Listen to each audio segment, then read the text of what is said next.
It's time to open up. Oh, yeah.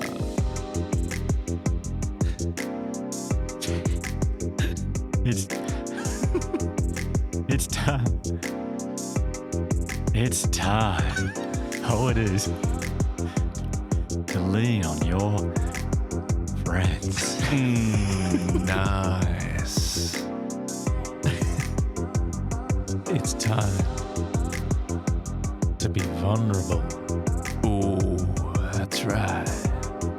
And Hugh, why do we get vulnerable? Because vulnerability leads to stronger connections.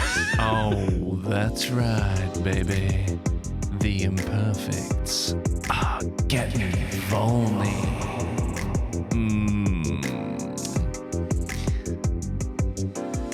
Yeah, here we are. This is an experiment, really. This is Gettin Vulny, and we thought for a while now, we talk every week. We have a show every week, episode every week, but it's often about the guests, which is great. Like, that's what the podcast is all about, But every now and again, the three of us, we have something vulnerable that we would like to talk about, and we've been wanting for a while to have a way on the podcast that every now and again, semi-regularly, we could catch up and get vulnerable. And we've decided to make it sexy. I feel like just a very big shout out to my wife, Penny, who has never, ever heard that voice before. Lucky her. Unlike the tea house, which is like you pick a card and you kind of have to think of something, this is like we're bringing something. Yeah, we have something. Yeah. Yeah. To me, it's a bit like the vulnerability update that we used to do. Oh, that's right. We did that a couple of times, but it wasn't branded or themed. This is much more fun, much more sexy. Why not make it sexy? Yeah, why not make it sexy? Why not stick it in some lingerie and stockings? Yeah. Phew. A bit hot under the collar. Stockings. I don't know why stockings comes to my head as like a symbol of sexiness. But Yeah. I don't either. anyway, I think it's stockings are a thing, aren't they? No, definitely. Yeah. But I think you're thinking of like Mrs. Robinson, like Yeah, like the Graduate. But yeah, no, stockings are very sexy. Hugh, you're right. I agree. Do you ever wear those things, stockings that have those clips that then go up to the waist? It's like a garter. Is that like an old fashioned thing? I've never seen it. I think that still exists. Oh, really? I'm sure. Yeah. Why would you wear them? Keep the stockings up, I guess. I assume that's the form of. But there's no undies involved. It's just like No, oh no, but aren't they? Hang on. What are they attached to then? just round the waist, just like. I assume that the mechanics is that the stocking would come down without something to clip it onto. Yes. And so the thing around the waist that isn't undies is like a belt. Because you can hang them off. Because it's a symbol of That's the sexiest way I could just go. Yeah, it's like it's rigged up to a belt, right? Bit of scaff around the waist. Because I mean that is like a symbol of sexiness. But when I think about it, if I found myself in a position where someone would be Penny, was to be wearing that, I'd go, "What are you wearing that for?" And I'd giggle. That would kill the mood massively. I'm sure they'd appreciate that a lot if you laughed at them in there. I would titter so. That's a saying, isn't it? I don't know, Hugh. I think it is. To titter so. I don't. I reckon titter so. If you to titter so Is it titter or titter? Oh God, not this again. I feel like Hugh, you've just been ripped out of 1945 and dropped in the studio. Stockings, garter belts, and titter so. Titter so, for those of you who are interested, means to giggle. Great. There you go. I get you. Yeah. I would titter That makes so. sense. Yep. Just in case people thought I was saying if I saw those, I would then.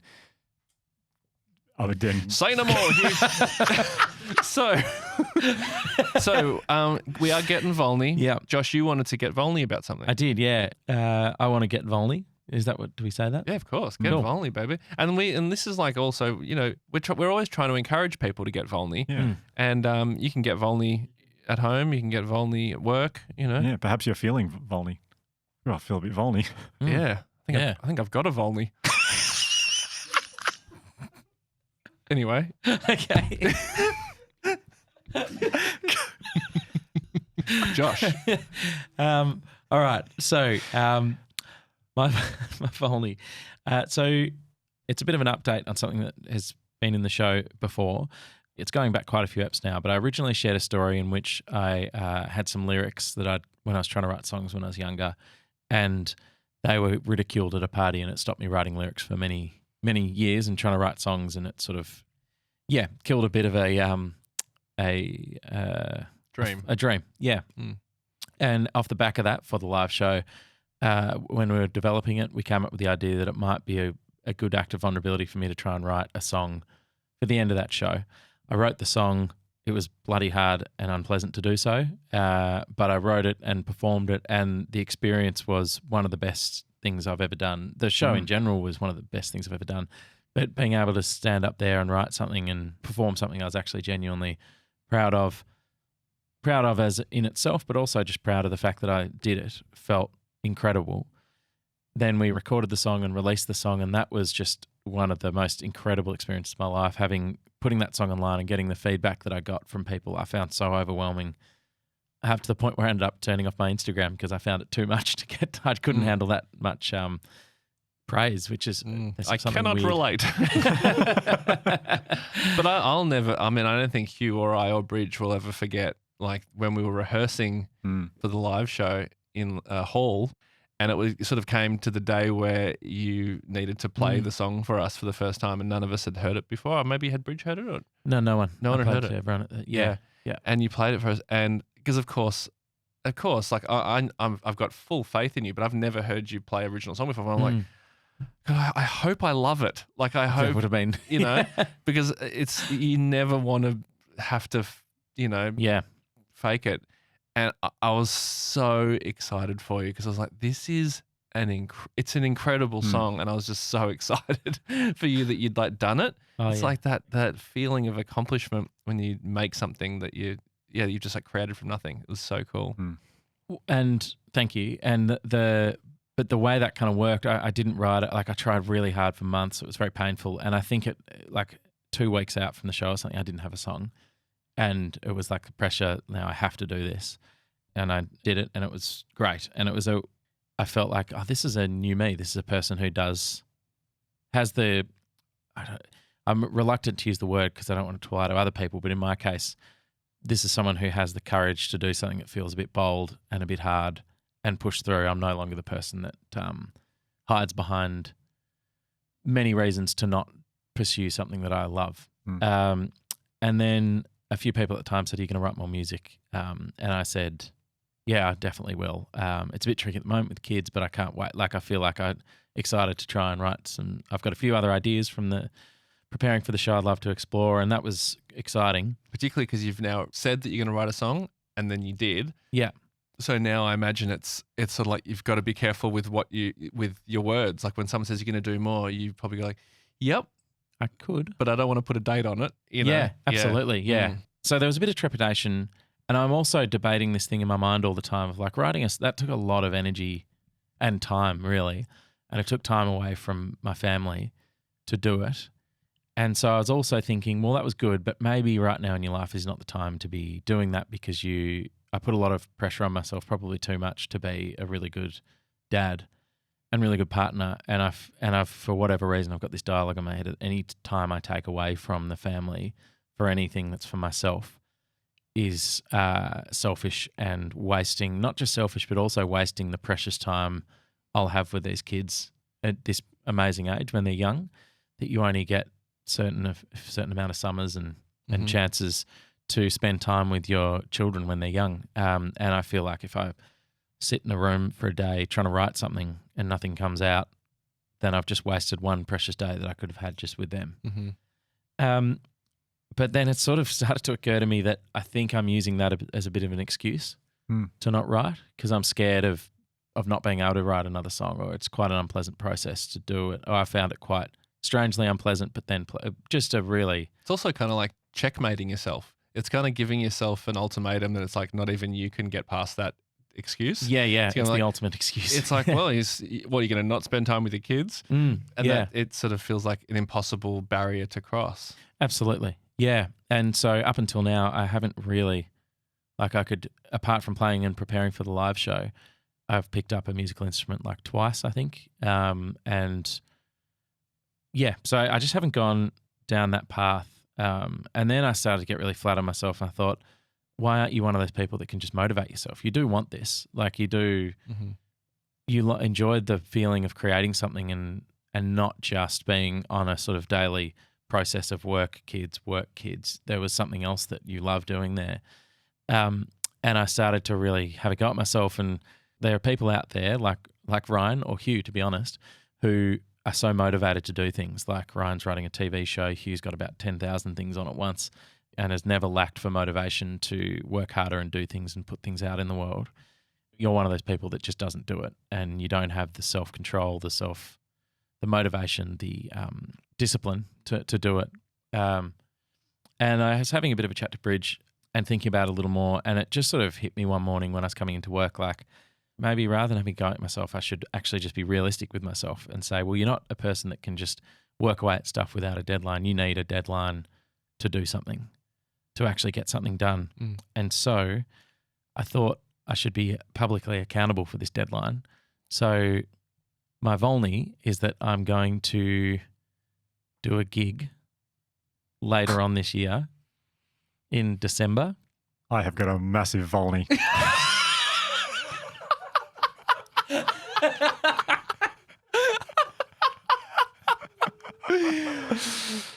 Sorry. Just don't distract you because Josh is currently volleying all over the table.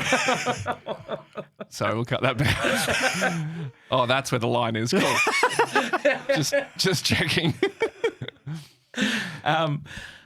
So I'm going to do a gig this December, maybe like I guess you could say it's like a Christmas gig or something, and book a venue. I tentatively, which is, I don't think you suggest anything to Beck Sutherland tentatively and not expect something to happen. Oh, yes. Beck Sutherland being our manager, Man Ryan's manager, also mum of the podcast. Yeah, in basically. A managerial way. Yeah. And I sent her a voice note. She was extremely helpful with the song and getting the song recorded and the whole process of the song. She's a big part of the reason it happened. And I sort of sent her a voice note tentatively saying, I'm thinking about this thing. And she wrote back saying she's going to get like all the people at her company onto booking venues and like just get it. She's like, love it, let's do it. And it's basically now in the motion because if you tell Beck something, you got an idea, it happens. And so, oh my God, this the is challenge, so exciting, which is daunting considering I've had the idea a month ago and still haven't even started writing something. But the challenge for me then is to write, I think maybe 6 songs to add to the one I've got. And I guess do a cover or 2. So if it's like an 8-song set list, oh my God, it'll be at the Northcote Social Club on the 12th of December, a Thursday night. And tickets are on sale at oztix.com.au. Oh my God. Are you saying tickets are on sale now? Yep, tickets are on sale now. We'll put a link in the show notes. Josh. There's not many. I'm booking a venue that will have about 100 people. So, and I think just for some context, for new listeners of the podcast who don't know the full proper backstory of what you've gone through like, if you go back and listen to the old episodes, which we'll link to, but essentially you have had to come over so much self-doubt and, so much to be able to get to a point where you could even write that song and perform it live. So this is, people might hear this and go like, yeah, you booked in a show. It's not very vulnerable. But contextually, it's hugely vulnerable. It feels a bit like I'm on a ledge, but I also am terrified of putting out anything into the world that's not fully polished and fully worked out. The idea of committing to this gig when I don't even have one more song means that I might get to a point where I've got 6 songs that are sort of halfway there. I'm just going to have to perform them, which is terrifying. Yeah. But I guess it is what it is by that point. But it's not like, I mean, I know you know this, you've done heaps of live performing, but it's not like this is the one show you'll do. Unless it's really bad. Well, when you say it like that, I think of it like a stand-up comedian who is like, they're not working up to a show going like, all my jokes for this first show I do have to be absolutely perfect and polished. Yeah, it'll take them, weeks, months, years to polish them to the point where they're like, okay, I think that joke's done now. Yeah. It could be a bit like that. But I'm interested to know, now that you've said that. Yep. I think I have a similar, even though I know it appears to you like I'm like very disciplined and whatever I can do is I need a deadline. If I don't have a deadline, I will not do it. and particularly a public deadline. But how do you feel now that you've said it? Are you like, what are the emotions? Right now, to be honest, I'm thinking, well, I guess it's not a live recording, so we could just delete the recording. Yep. And try to think of ways out. But would you actually want to like? That'd be quite disappointing. I feel like this is all steps on the way to.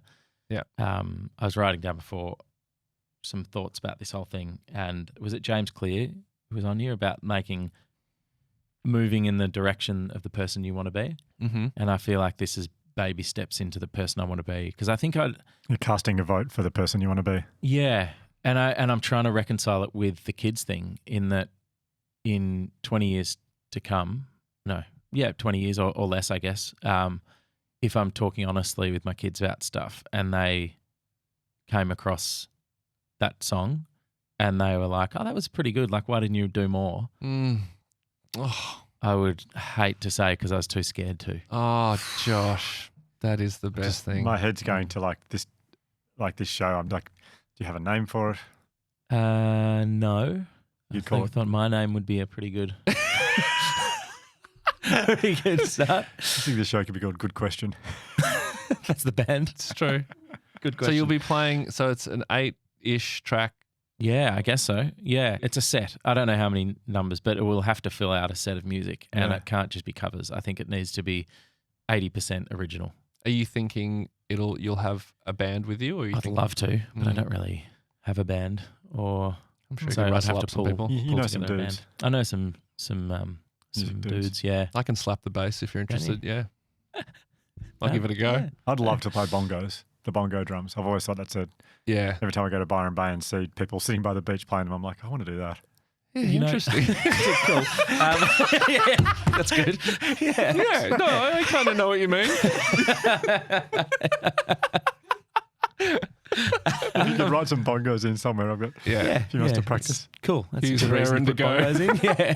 Amazingly, I've got such little confidence in the whole thing that my main thought then was, I'm just glad you guys might come, because that might mean people turn up and it becomes Josh, a full. you'll have a 100-seat venue is ridiculous. Like It's you're going to need a lot ridiculous. more than 100 Well, seats. the other thing I wanted to add that's made me feel like less alone in this is that one of my all-time great musical heroes is Nick Cave, and a lot of people have recently seen the Australian Story he did, and I loved the end of that interview where he talked about how he finds writing music an incredibly unpleasant experience, and that he because he dreads it, he puts a deadline in the future of when the album has to be written, and he just has to get it done by that time. And to think that's, like, in my mind, one of the greatest songwriters and artists, and a North Star of who I aspire to be more like in the creative authenticity and honesty and depth at which he attempts to get to and does get to. Even he has to sort of trick himself into doing it. Made me feel a little less alone and a little more inspired to give this a go. Do you? Unbelievable. I mean, Josh. yes, that Nick Cave interview is so great, and yeah, kind of like weirdly validating, because Yeah. the sort of I think image or myth of Nick Cave was that he's like this super disciplined, which probably is, but like that it just sort of falls out of his pen. Yeah. You know, and Yeah, he's yeah. able to just like do it, and like, you know, like you hear about Paul McCartney and John Lennon. Yeah. You know, you hear the stories about them, like Paul saying to John, "Hey, should we go ride a swimming pool?" They just knew they could write a hit and just Yeah. pay for a swimming pool instantly. You just imagine Nick Cave to be like that, but to hear him that it wasn't. Yeah. I just find it astonishing that anyone can do anything creative unless there is a hard deadline that they can't get out of. I think that's amazing if people can do that. Oh, this is just the best. This is the best, like, end to the year for us. I just feel like with all we've been through, the three of us, and well, all of us, everyone who works on the show, the six of us, and the journey with this season with the live tour, to have an event like this, where we're all so emotionally invested in something. I love it so much. Yeah, I dare say that Hugh is as emotionally invested as Josh is. Maybe more. Maybe more. Yeah, so that feels pretty Vulny, actually. have that out there. Oh, yeah. Well, Josh, what a great first Gettin Vulny. That is so exciting. I think we might retire the segment now. That's going to be... Yeah. Well, we may never do Gettin Vulny again. But it is, like we said, it's a thing that we can just pull out of the bottom drawer whenever we want to. The three of us want to talk about something Vulny. I kept this in the top drawer. It's a bit naughty, this one. Ew, it is a bit naughty. It's like a podcast wearing stockings.